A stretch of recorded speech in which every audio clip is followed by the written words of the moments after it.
Back everyone, let's go ahead and take a look at the iPhone 11 and compare it against the iPhone XS in 2022.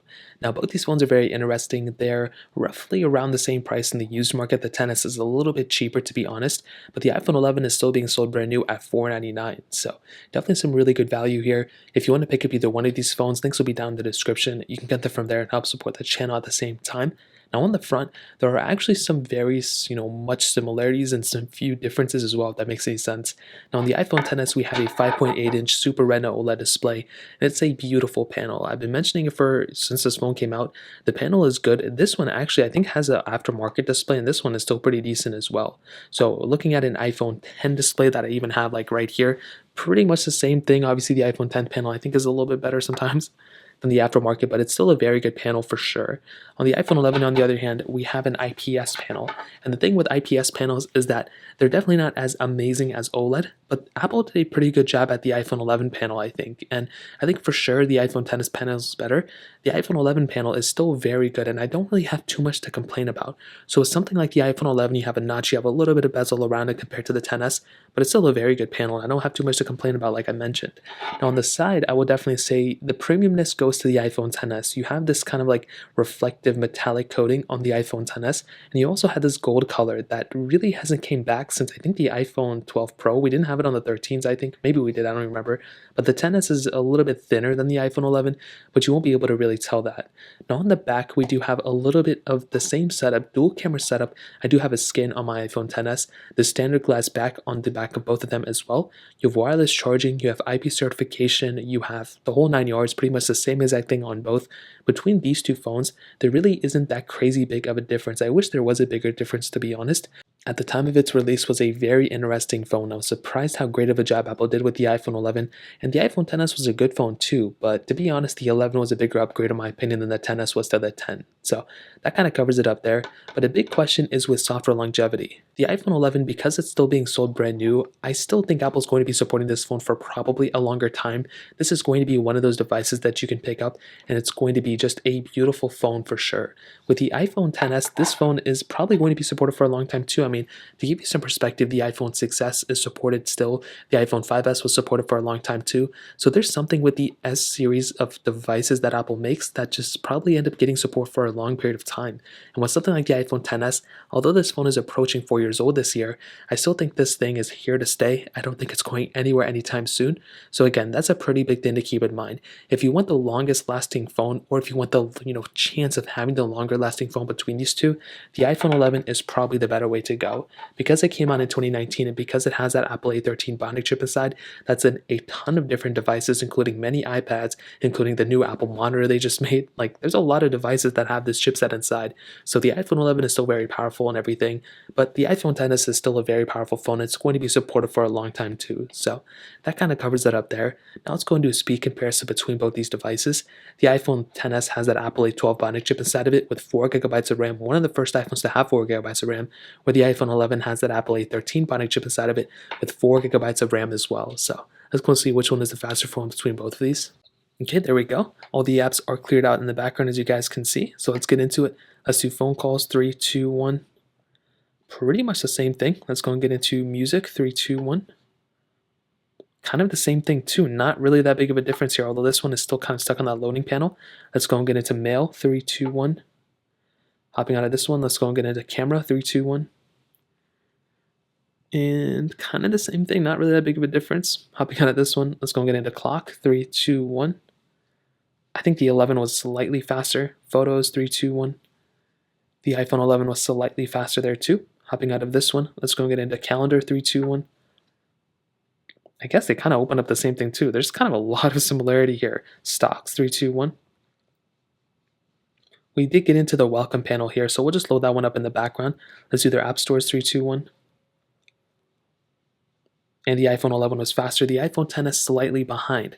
Not really that big of a difference though. I would have expected probably a bigger difference at the end of the day, but it's almost the same thing. The XS was slightly slower though.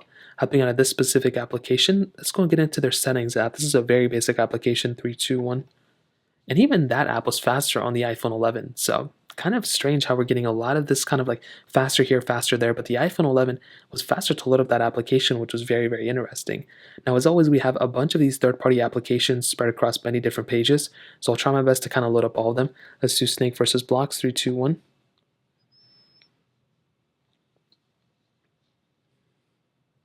The 11 was faster, iPhone XS a little bit behind.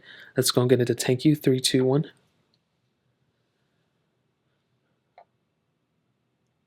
And the 11 was faster, followed by the iPhone XS a little bit behind there. Gameplay is probably going to be roughly around the same.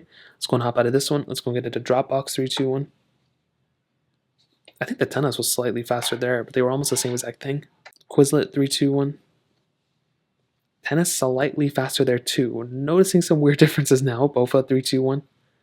I'm honestly expecting the iPhone 11 though to be faster more times than not. That's kind of the best way I can describe it. And the 11 was faster here, followed by the iPhone XS a little bit behind. Hopping out of this one, let's do Temple Run 2, 3, 2, 1.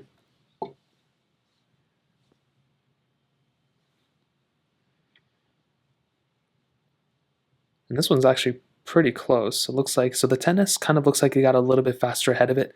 The iPhone 11, again, a little bit slower, but not anything crazy, not anything we haven't seen before. The XS was slightly faster there. Hopping out of this one, let's go and get into Twitter, 3, 2, 1.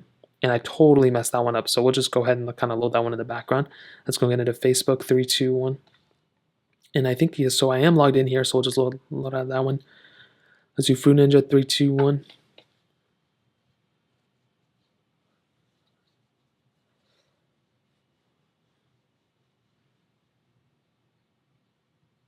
And there we go, the XS was slightly faster, but I guess we had two different pop-ups on both. Hopping out of that one, let's go and get into Stack, 3, 2, 1. Looks like it glitched up a little bit on the XS when I went ahead and clicked it. And this is probably going to be the last application I test, and it looked like the XS was a little bit faster there too. So I generally don't know which one is the fastest one. I think the iPhone 11 is probably the faster one when it comes down to it, but the XS held its own. I wasn't expecting it to be, I don't know, I wasn't expecting there to be this big of a difference. I thought they were going to be roughly around the same, and they definitely were. I definitely think the iPhone 11 is the faster one though. The XS was very, very fast too, but it makes sense why the 11 is the faster one. It has a newer chipset, but there were times the XS beat it too, so it was like kind of 50-50 to be honest. So I would say like 75% faster here. I would say probably like 70% faster here, 30% faster here. So now let's go and hit on the cameras. Now we do have kind of a different setup on here. So dual camera setups, and a lot of people would look at them and be like, oh, they're kind of the same thing. Well, we have wide angle lenses on both, but we do have an ultra wide sensor on the iPhone 11, but a telephoto lens on the iPhone XS. We can do 4K at 60 on the back of both of them, but the iPhone 11 can do 4K at 60 on the back, on the front. We can only do 1080p at 60 on the front of the XS. Now with something like the iPhone XS, as I mentioned, this is a very, very solid camera. There's really not that much to complain about. It can really do anything you've ever wanted it to do. It has a lot of capability, a lot of quality as well. And the 4K at 60 on the back is nice, but you don't have 4K at 60 on the front. And that's kind of like a basic thing that we have nowadays. You still have a lot of options though. You have video mode, you have portrait mode, you have all these other options, but there's still not a lot of crazy cool features added on here. I mean, you have a couple things, but it's not anything compared to Samsung, to be honest. But compared to the iPhone 11, it's like kind of around the same thing. It's not the exact same thing in general, but you still have a lot of capability, and that ultra-wide sensor is really nice.